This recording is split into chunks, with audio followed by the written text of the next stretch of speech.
Hello friends, vanakkam and welcome back to my channel Dhara's cooking demo.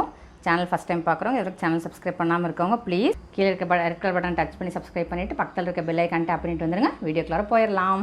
இன்னைக்கு நம்ம பார்க்க போற வீடியோ ஒரு சூப்பரான சம்மர் ரெசிபி plus ஒரு வெல்கம் ட்ரிங்க். கேரளா ஸ்டைல் ஆக்சுவலா இது. கேரளால பெரிய பெரிய வெட்டிங்ஸ், பெரிய பெரிய பார்ட்டிஸ்ல தர வெல்கம் ட்ரிங்க் தான் இது. ஐஸ்கிரீமே இல்லாம ஐஸ்கிரீம் டேஸ்ட்டில் நம்ம ஒரு ட்ரிங்க் இன்றைக்கி செஞ்சு காமிக்க போகிறோம். ரொம்ப ஈஸியாக செஞ்சிடலாம். டேஸ்ட் வந்து ஃபென்டாஸ்டிக்காக இருக்கும். கண்டிப்பாக ட்ரை பண்ணி பாருங்கள் ஃப்ரெண்ட்ஸ். ரொம்ப ஈஸி. அது அந்தளவுக்கு ரொம்ப ரிச்சான, ரொம்ப டேஸ்டியான சூப்பரான ஒரு ட்ரிங்க் தான் இன்றைக்கி நம்ம செய்ய போகிறோம். இப்போது உங்கள் வீட்டில் வந்து ஒரு பர்த்டே பார்ட்டியோ ஒரு கெட் டுகெதரோ இருக்குது அப்படின்னா இந்த வெல்கம் ட்ரிங்க் வந்து நான் கண்டிப்பாக சஜஸ்ட் பண்ணுவேன். 100% செம்ம ஆப்டாக இருக்கும். நீங்கள் இப்போ நெக்ஸ்ட் டே உங்கள் வீட்டில் பார்ட்டியோ கெட் டுகெதரோ இருக்குது அப்படின்னா நீங்கள் வந்து முதல் நாளே அந்த மில்க் மட்டும் செஞ்சு வச்சுக்கலாம். அதுக்கப்புறம் நெக்ஸ்ட் டே பார்ட்டிக்கு முன்னாடி நீங்கள் அந்த ஃப்ரூட்ஸ் எல்லாம் கட் பண்ணி அதை அசம்பிள் பண்ணுறது எப்படின்னு நான் இந்த வீடியோவில் ஃபுல்லாக சொல்லியிருக்கேன். அதனால் வீடியோ ஸ்கிப் பண்ணாமல் ஃபுல்லாக பாருங்கள். அதுக்கு தகுந்த மாதிரி நெக்ஸ்ட் டே நீங்கள் அசம்பிள் பண்ணிட்டீங்கன்னா கண்டிப்பாக உங்கள் ஃப்ரெண்ட்ஸ் எல்லாம் கேட்பாங்க. சூப்பராக இருக்கும் டேஸ்ட்டு. கண்டிப்பாக ட்ரை பண்ணி பாருங்கள். ஒரு கேரளா ஸ்பெஷல் ட்ரிங்க் இது. சம்மருக்கும் ஆப்டான ட்ரிங்க்கு. வெல்கம் ட்ரிங்க்காகவும் நீங்கள் வந்து யூஸ் பண்ணிக்கலாம். சேனல் சப்ஸ்கிரைப் பண்ணிவிட்டு வந்துடுங்க. வீடியோக்குள்ளே போயிடலாம். இப்போது இந்த ரெசிபி செய்கிறதுக்கு நம்ம வீடியோக்குள்ளே போயிடலாம். நான் வந்து ஒரு 1/2 லிட்டர் ஃபுல் க்ரீம் மில்க் எடுத்திருக்கேன். அது வந்துட்டு ஒரு சாஸ்பேனில் சேர்த்துடலாம். இப்போ ஸ்டவ் ஆன் பண்ணி பால் வந்து காயறக்கு வச்சுருக்கேன். அது கூட சேர்த்துறதுக்கு ஒரு 1/2 கப் சர்க்கரை எடுத்திருக்கேன். இனிப்பு உங்களுக்கு தகுந்த மாதிரி நீங்கள் வந்து அட்ஜஸ்ட் பண்ணிக்கலாம். பால் சுடுறக்குள்ளார ஒரு சின்ன பவுலில் 1/2 லிட்டர் பால் எடுத்திருக்கேன். அதுக்கு வந்து 2 டேபிள் ஸ்பூன் கஸ்டர்ட் பவுடர். ஜாஸ்தி வேண்டாம். 1/2 லிட்டர் பாலுக்கு 2 டேபிள் ஸ்பூன் கஸ்டர்ட் பவுடர் சரியாக இருக்கும். நிறைய போட்டோம்னா பால் ரொம்ப திக்காயிரும், நல்லா இருக்காது. கஸ்டர்ட் பவுடரில் ஒரு 1/4 கப் தண்ணி எடுத்துகிட்டு அதில் ஃபஸ்ட்டு கொஞ்சம் ஊற்றி கட்டி இல்லாமல் கொஞ்சம் கலந்துக்கலாம்.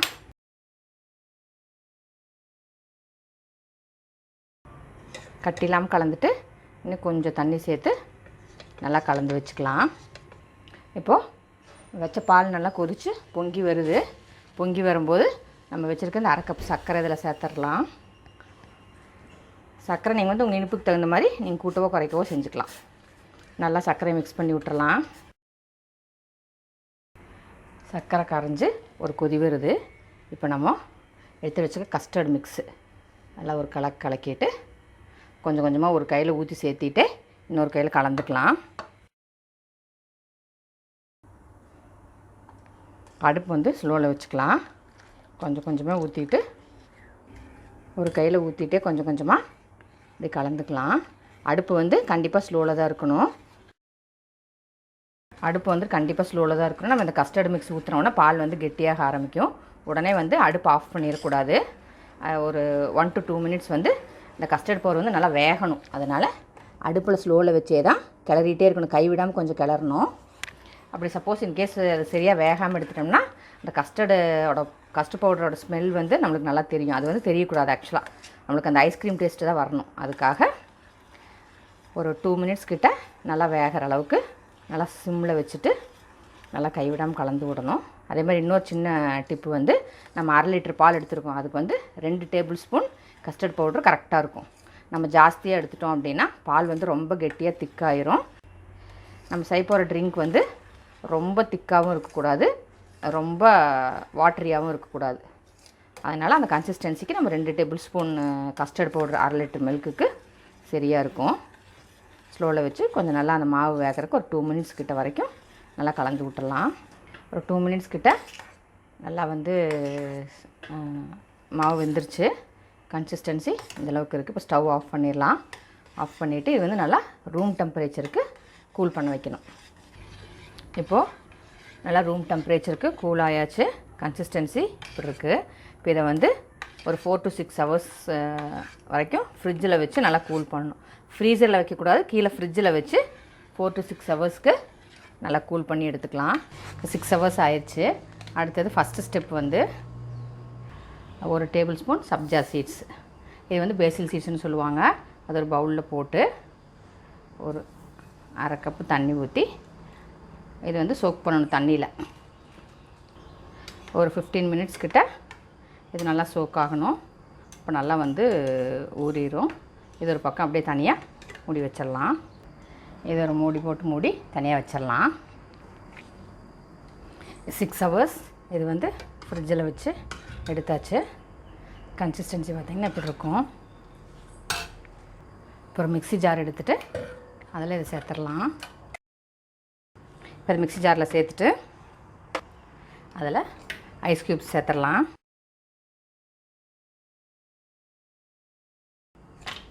நான் வந்து ஒரு 5-6 ஐஸ் க்யூப்ஸ் சேர்த்துருக்குறேன். இதில் வந்து ஐஸ் க்யூப்ஸ் மட்டும்தான் சேர்த்தணும், பாலோ தண்ணியோ சேர்த்துடக்கூடாது.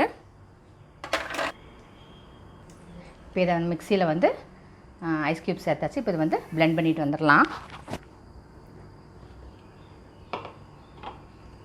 இப்போது மிக்ஸி ஜாரில் அடிச்சுட்டு வந்தாச்சு. கன்சிஸ்டன்சி பாருங்கள், கரெக்டாக இருக்குது. இந்த மாதிரி தான் இருக்கணும். ரொம்ப திக்காகவும் இருக்கக்கூடாது, ரொம்ப லூஸாகவும் இருக்கக்கூடாது. இப்போ நம்ம சோக் பண்ணி வச்சுருந்த சப்ஜா சீட்ஸ் வந்து 15 minutes கழித்து இந்தளவுக்கு சோக் ஆகிருக்கு. இது வந்து உடம்புக்கு ரொம்ப ரொம்ப நல்லது, ரொம்ப குளிர்ச்சி. இந்த சம்மர் டைமுக்கு நம்ம சேர்த்துக்கிறது வந்து ரொம்ப நல்லது. இப்போ இந்த ட்ரிங்க்கு கூட ஆட் பண்ணுறக்கு நான் இன்னும் கொஞ்சம் திங்ஸ் எடுத்து வச்சுருக்கேன். ஒரு 2 டேபிள் ஸ்பூன் மாதுளம்பழம் எடுத்து வச்சுருக்கேன். ஒரு அரை ஆப்பிள் சின்ன சின்ன பீசஸாக கட் பண்ணி வச்சுருக்கேன். 1 டேபிள் ஸ்பூன் முந்திரி, 1 டேபிள் ஸ்பூன் பாதாம் ஃபைனாக சாப் பண்ணியிருக்கேன். இதில் வந்து உங்களுக்கு பிடிச்சமான ஃப்ரூட்ஸ் அண்ட் நட்ஸ் சேர்த்துக்கலாம். உங்கள்கிட்ட அவைலபிளாக இருக்கிற ஃப்ரூட்ஸ் அண்ட் நட்ஸ் சேர்த்துக்கலாம். இப்போ ஒரு மிக்சிங் பவுல் எடுத்துக்கலாம். அதில் நம்ம எடுத்து கட் பண்ணி வச்சுருக்க ஆப்பிள்ஸ் சேர்த்துக்கிறேன். ரொம்ப நிறையாவும் ஃப்ரூட்ஸ் அண்ட் நட்ஸ் இருக்கக்கூடாது, ஒரு அளவுக்கு தான் இருக்கணும். அடுத்தது நம்ம எடுத்து வச்சுருக்க மாதுளம்பழம் சேர்த்துட்றேன். உங்களுக்கு என்ன ஃப்ரூட்ஸ் பிடிக்குமோ நீங்கள் சேர்த்துக்கலாம். அடுத்தது கேஷ்யூஸ் சேர்த்துட்றேன். அடுத்தது ஆல்மண்ட்ஸ் பாதாம் சேர்த்துட்றேன். இப்போ இதிலே வந்துட்டு நம்ம சோக் பண்ணி வச்சிருந்தல சப்ஜா சீட்ஸ் அது சேர்த்துடலாம். இப்போ இதில் நம்ம அந்த மிக்ஸி ஜாரில் அடித்து வச்சுருந்தோம் இல்லையா, நம்ம பண்ணி வச்ச ட்ரிங்க், அதை வந்து இதில் சேர்த்துடலாம். நல்லா எல்லாம் சேர்ந்து மிக்ஸ் பண்ணிடலாம். எல்லாம் ஒன்றா வந்து மிக்ஸ் ஆகணும். இப்போ எல்லாமே நல்லா மிக்ஸ் பண்ணிக்கலாம். எல்லாம் ஒன்றா நல்லா மிக்ஸ் ஆகணும், அந்தளவுக்கு மிக்ஸ் பண்ணிக்கலாம். இந்த மாதிரி 2 டால் கிளாஸ் எடுத்திருக்கேன். இப்போ அதில் வந்து இந்த மிக்ஸ் அப்படியே நம்ம வந்து சேர்த்துடலாம். சூப்பரான டேஸ்டியான ஒரு சம்மர் ட்ரிங்க் ப்ளஸ் ஒரு வெல்கம் ட்ரிங்க் ரெடியாக இருக்குது. இது வந்து நம்ம இந்த மாதிரி கிளாஸில் சர்வ் பண்ணி நம்ம கொஞ்சம் நேரம் வச்சுட்டோம் அப்படின்னா இது வந்து 2 லேயராக ஃபார்ம் ஆயிரும். அந்த மில்க் வந்து கீழே தனியாக வந்துடும், அந்த ஃப்ரூட்ஸு அந்த இதெல்லாம் வந்து மேலே தனியாக நிற்கும். வீடியோ யூஸ்ஃபுல்லாக இருந்திருக்குன்னு நினைக்கிறேன். வீடியோ பிடிச்சிருந்தால் லைக் பண்ணி ஷேர் பண்ணி கமெண்ட் பண்ணுங்கள். சேனல் மறக்காமல் சப்ஸ்கிரைப் பண்ணிவிட்டு பக்கத்தில் இருக்க பெல் ஐக்கான் டேப் பண்ணிடுங்க. இப்போ எங்கள் வீடியோட அப்டேட்ஸ் உங்களுக்கு நோட்டிஃபை ஆகும். எல்லா புது வீடியோ நீங்கள் மிஸ் பண்ணாமல் பார்க்கலாம். இன்னொரு வீடியோ மீட் பண்ணுறேன். until then stay blessed and be happy always. Thank you.